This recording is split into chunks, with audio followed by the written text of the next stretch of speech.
आप कभी भी आरएसएस के खिलाफ बोलते हुए दिखते नहीं, और आरएसएस भी कभी आपको विरोध करते हुए दिखती नहीं। पिछले कुछ सालों से देश भर में धर्म के नाम से जो राजनीति हो रही है, मॉब लिंचिंग जैसे गंभीर प्रकार हुए हैं, उस वक्त भी आपने मुंह नहीं खोला है। बहुत सारे लोग कहते हैं कि श्याम मानव जी का आरएसएस के साथ अंदरूनी संबंध है। इस बारे में देश जानना चाहता है कि आप आरएसएस के खिलाफ इतने सॉफ्ट क्यों रहते। मैं भी इतने साल से पत्रकारिता में हूँ, मैंने आपको कभी भी आरएसएस के खिलाफ कोई जाहिर स्टेटमेंट करते हुए नहीं देखा है, या सनातन जैसी संस्था आपको इतना तीव्र विरोध करती है, लेकिन आरएसएस आपके खिलाफ कभी बोलती हुई नहीं दिखती। इसके क्या कारण है? आपके तरुण भारत के लिंक से या पूर्वाश्रम के आरएसएस के साथ कुछ संबंध है आप? मैं किसी संगठन पर, किसी संस्था पर, किसी पार्टी पर टीका करता हूं, ये आज तक आपने सुना नहीं होगा। मैं किसी पर टीका करते बैठता नहीं। जब भी वो प्रॉब्लम होता है, वो समस्या होती है, तो उस समस्या के बारे में जो भी बोलना है तब नाम लेकर बोलता हूं, और तभी उस संगठन का और उस संस्था का उल्लेख करता हूं। रहा सवाल आरएसएस का, तो मैं किसी भी संगठन के खिलाफ आज तक बोला नहीं। केवल मैं जाहिर तरीके से बोला हूं, वो सनातन संस्था के खिलाफ बोला हूं, और विद प्रूफ्स बोला हूं। ये क्यों? उसके पीछे के दो कारण। पहला कारण ऐसा है कि मैं इंसान बदल सकता हूं, ये मानने वाला व्यक्ति हूं। मैं गांधी विनोबा की परंपरा से आया हुआ इंसान। गांधी विनोबा परंपरा में कभी किसी का द्वेष नहीं किया जाता। मैंने जयप्रकाश नारायण को कई सभाओं में इंदू का नाम लेकर रोते हुए देखा है। इंदू यानी इंदिरा गांधी, जिनके खिलाफ वो आंदोलन कर रहे हैं। 5-5, 6-6 लाख लोग सभाओं में आ रहे हैं। उस सभा में भी जयप्रकाश नारायण इंदू का नाम लेते हैं, मेरी इंदू। मुझे तो अपना बच्चा नहीं है, इंदू को ही मैं अपनी बेटी मानता था।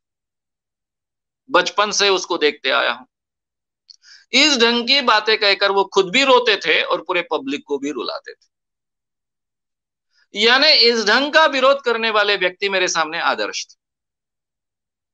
तो किसी का द्वेष नहीं करना, किसी के बारे में बुरा नहीं बोलना, ये मानकर मैं अपने जीवन का ये प्रवास कर रहा हूं।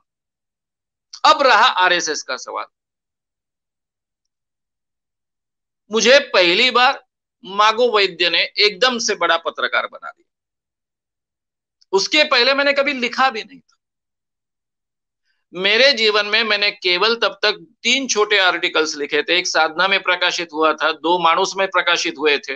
मानुस माझगावकर, इनका एक साप्ताहिक था, श्री ग माझगावकर कर कर। उस वही एक उसी का एक विषय, यानी जिसको हम कहेंगे एक छोटा सा परिचय, जो शिविर हुआ उसकी जानकारी देने वाला, वो प्रसिद्ध हुआ था। और तरुण भारत में एक छोटा सा माझी जीवन माझी मूल्य नाम का एक छोटा सा 400 शब्दों का वगैरह एक कुछ प्रसिद्ध हुआ था।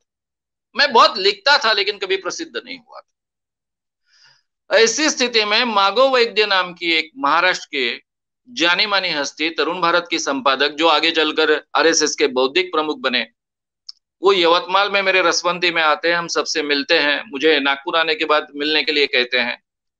और जब मैं नागपुर जाकर एमए फाइनल कर रहा था इमरजेंसी के बाद में, जेल से छूटने के बाद में, तब वो मुझे एकदम से युवा कॉलम देते हैं। तब तरुण भारत की ये प्रतिष्ठा ऐसी थी कि जब किसी प्राध्यापक का लेख छपकर आता है, साल में अगर 2 बार भी उसका लेख छपकर आता है, तो अपने रिज्यूमे में लिखता है कि मेरे बीच बीच में तरुण भारत में लेख छपते हैं। इतनी प्रतिष्ठा थी तरुण भारत।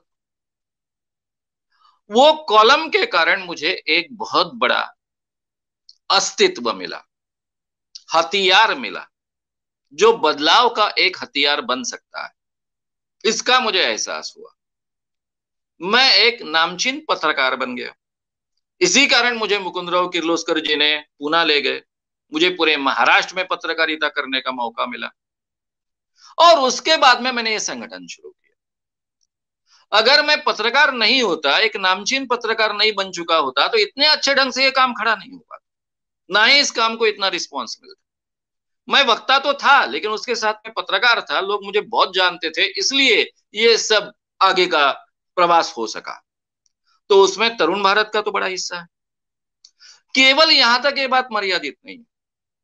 जब मुझ पर काफी टीका होने लग गई कि श्याम मानव अंधश्रद्धा के नाम पर, अंधश्रद्धा निर्मूलन के नाम पर श्रद्धा निर्मूलन कर रहे हैं, लोगों का श्रद्धा यानी धर्म पर का विश्वास उड़ाने का काम कर रहे हैं, तब मैंने बहुत बड़े दो परिसंवाद आयोजित किए थे धनवटे रंग मंदिर में नागपुर के। एक श्रद्धा और अंधश्रद्धा था, और दूसरा था आध्यात्म और विज्ञान, जिसमें मागो वैद्य भी आए थे, दीबा घुमरे दूसरे संपादक थे वे भी आए थे, बड़े बड़े विद्वान लोग आए थे, क्योंकि दीबा घुमरे जी ने उनको निमंत्रण दिया था। उनकी तरफ से 6 लोग, जिसमें राम शेवाड़कर उनके अध्यक्ष थे, हमारी ओर से 6 लोग, जिसमें भाला भोड़े हमारे अध्यक्ष थे। और ये दो जंगी परिसंवाद होने के बाद में पूरी की पूरी बात ही अलग बन गई। उसके बाद में इस ढंग की टीका कोई करने की हिम्मत हम पर नहीं करने लगा कि इनको कुछ समझता नहीं है और धर्म के नाम पर या फिर अंधश्रद्धा निर्मूलन के नाम पर कुछ भी बोलते हैं, ये बातें खत्म हो गई। इनमें उनका साथ था। तरुण भारत ने कभी मुझ पर गलत ढंग की टीका नहीं, ना ही मैंने किसी बाबा को एक्सपोज करने का प्रयास किया लोकमत में, क्योंकि बाद में 1983 से मैं लोकमत से जुड़ गया। तो लोकमत में मैंने किसी बाबा को ठोका है, उसके बारे में लिखा है, उसको एक्सपोज किया है, और तरुण भारत ने उसका समर्थन किया, ऐसा कभी नहीं हुआ। फिर दीबा घुमरे जी ने मुझे बाद में कहा, जिनको हम मामा कहते हैं, सब जानते हैं नागपुर के पत्रकार, मामा ही उनको कहते हैं। मामा ने मुझसे कहा कि तुम्हें मालूम है क्या, मेरा भी तुम्हारे काम में बहुत बड़ा हाथ है। मैंने कहा मामा बताइए ना, आपका तो हाथ है ही, सवाल ही नहीं। नहीं, केवल तरुण भारत के समर्थन तक मर्यादित नहीं है, तुमको आरएसएस तुम्हारे खिलाफ नहीं है, आरएसएस ने तुम्हारे खिलाफ कोई कदम नहीं उठाए, उसके पीछे भी मेरा हाथ। मैंने मामा क्या हुआ? फिर मामा ने बताया कि बाला साहब देवरस ने एक बार उनको बुलाया, तब बाला साहब देवरस आरएसएस के प्रमुख थे, और वो कहने लग गए कि गांव गांव से मुझे पूरे ये जिस जिस प्रांत में जाता है, मध्य प्रदेश में जाता है, कहाँ कहाँ जाता है, उत्तर प्रदेश में जाता है, कहाँ कहाँ से कंप्लेंट्स आ रही है कि इसके खिलाफ कुछ करना चाहिए। ये अंधश्रद्धा निर्मूलन के नाम पर भगवान और धर्म को उखाड़ कर फेंक रहा है। तो क्या है, ये तुम्हारे साथ में काम करता था ना तरुण भारत में। तब मामा ने कहा कि मैं उसके कई शिविरों में गया हूं, कई शिविरों में मैं बोला हूं, मैंने शिविरों में क्या चलता है, उसके व्याख्यान कैसे चलते हैं बहुत नजदीक से देखे हैं, सुने भी है। ये जो आपने बातें सुनी वो सही नहीं, ना वो धर्म के खिलाफ बोलता है, ना वो भगवान के खिलाफ बोलता है, उल्टा वो विवेकानंद जी का नाम लेकर बोलता है कि ये इस ढंग से अंधविश्वास हमने छोड़ने चाहिए। संत ज्ञानेश्वर का नाम लेता है, संत तुकाराम का नाम लेता है, संत नामदेव का नाम लेता है, गाडगे महाराज और टुकड़ोजी महाराज का नाम लेता है, और इन सब नामों के साथ में वो सावरकर जी का भी नाम लेता है और कहता है कि इन लोगों ने कहा है, उस ढंग से हमने अपने आप में बदलाव करने चाहिए। तब बाला साहब देवरस जी ने उद्गार निकाले, ऐसा मुझे मामा ने कहा। बाला साहब देवरस बोले कि हमें कहा अपने घर में सांप चाहिए, लेकिन हम नहीं निकाल सकते, तो कोई अगर निकाल रहा है, हमारा मेहमान निकाल रहा है, मेहमान के लट से अगर सांप मर रहे हैं तो अच्छी बात है। मराठी में कहावत है, पाहुण्याच्या काठीनं सांप मारणे, उनका उन्होंने उपयोग किया, क्योंकि ये वार्तालाप मराठी में हुआ। दूसरी बार भी एक बार फिर से बाला साहब देवरस जी ने ये विषय निकाला था, फिर कंप्लेंट्स आ गई थी, फिर उन्होंने मामा जी ने समझाया और बाला साहब देवरस जी ने ये निर्णय लिया। तो आरएसएस ने मुझे कभी भी, जबकि नागपुर आरएसएस का केंद्र है और ये काम की शुरुआत मैंने नागपुर से ही की है, तो उन्होंने मुझे कभी सामूहिक विरोध इसलिए नहीं किया कि वो मानते थे कि मैं मेहमान हूं। शब्द सुनिए, पाहुण्याच्या काठीनं जर साप मरत असेल तर आपल्याला ते हवंय, आपल्याला कुठे आपल्या घरात साप हवा है, हमें कहा हमारे घर में साप चाहिए। मेहमान के लाठी से वो मुझे मेहमान मानते थे, आरएसएस का नहीं मानते थे। जब मैं तरुण भारत से जुड़ा तब भी मुझे मागो वैद्य जी ने कहा कि हम जानते हैं तुम हमारे नहीं हो, और ये भी बात कही थी कि मैं ये भी जानता हूं कि आप ब्राह्मण नहीं, क्योंकि तरुण भारत और ब्राह्मण एक समीकरण बन चुका था। ये दोनों बातें उन्होंने शुरुआत में मुझसे कही थी। हमारे मर्यादा का भी आप ध्यान रखें, और आखिरी तक वो मेरे पीठ के साथ में, मेरे साथ में खड़े रहे। यानी जब मुझे तरुण भारत से निकालने का सवाल आया तो उन्होंने विरोध किया और ये मंजूर किया कि साप्ताहिक बंद हो लेकिन श्याम मानव को नहीं निकालना है। तो ऐसे प्रेम करने वाले व्यक्ति भी मुझे मिले आरएसएस के। आरएसएस के काफी व्यक्तियों का अच्छा अनुभव मुझे रहा है, बुरा भी रहा है। इधर के भी व्यक्तियों का अच्छा अनुभव रहा है, बुरा रहा है। इसलिए आरएसएस के लोग गंदे ही होते हैं ये मानना मेरे लिए मुश्किल है, और आरएसएस के लोग बहुत अच्छे होते हैं ये मानना भी मेरे लिए मुश्किल है। जयप्रकाश नारायण के संगठन में इन लोगों के साथ में मैंने काम किया है, राष्ट्रीय स्तर पर काम किया है, जेल में भी साथ में रहे, मैंने बहुत नजदीक से देखा है, लेकिन मैंने अपने विचारों के बारे में कभी एडजस्टमेंट नहीं किए। ये आरएसएस के विचार है इसलिए मैंने उसके खिलाफ बोलना कभी नहीं छोड़ा। मैं किसी संगठन का नाम लेकर कभी टीका नहीं करता हूं, कभी किसी को पीटते नहीं बैठता हूं, वो मेरी स्टाइल नहीं है। केवल मैं सनातन के खिलाफ बोलता हूं क्योंकि वैसे प्रूफ्स मेरे पास है, उनमें कोई अपवाद नहीं किया जा सकता। उनमें भी थोड़ा डॉक्टर जेबी आठवले जिनके प्रमुख है उनके बारे में थोड़ा मैं सॉफ्ट हो जाता हूं, क्योंकि एक जमाने में वो मेरे बहुत अच्छे मित्र थे, लेकिन इसके बावजूद मैं बोलता हूं।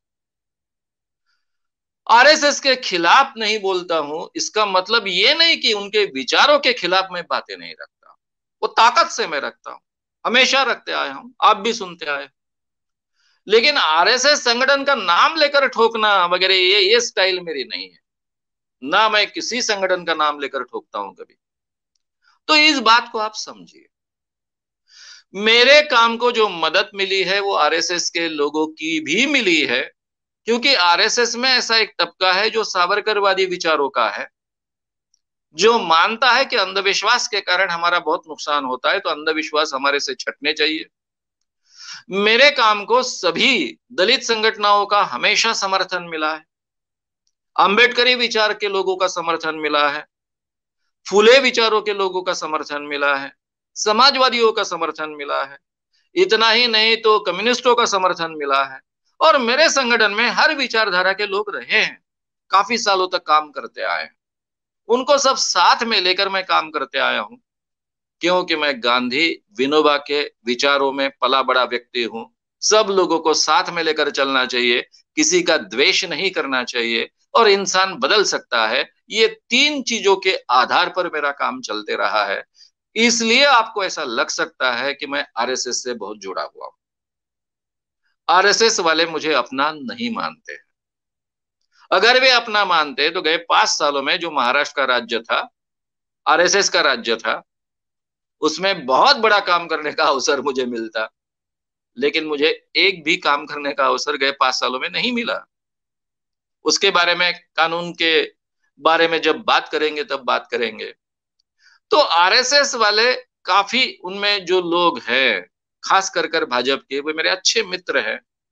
मित्रता मित्रता तक है, हर क्षेत्र में मित्र होने चाहिए आपके, है भी, लेकिन कहाँ उनकी मदद मिलती है कहाँ नहीं मिलती है उनके विचारों पर निर्भर होता है। थोड़े बहुत एक दूसरे के प्रति सॉफ्ट होते हैं, इतना तो मित्रता के बारे में होता ही है, उतना हर जगह होता है।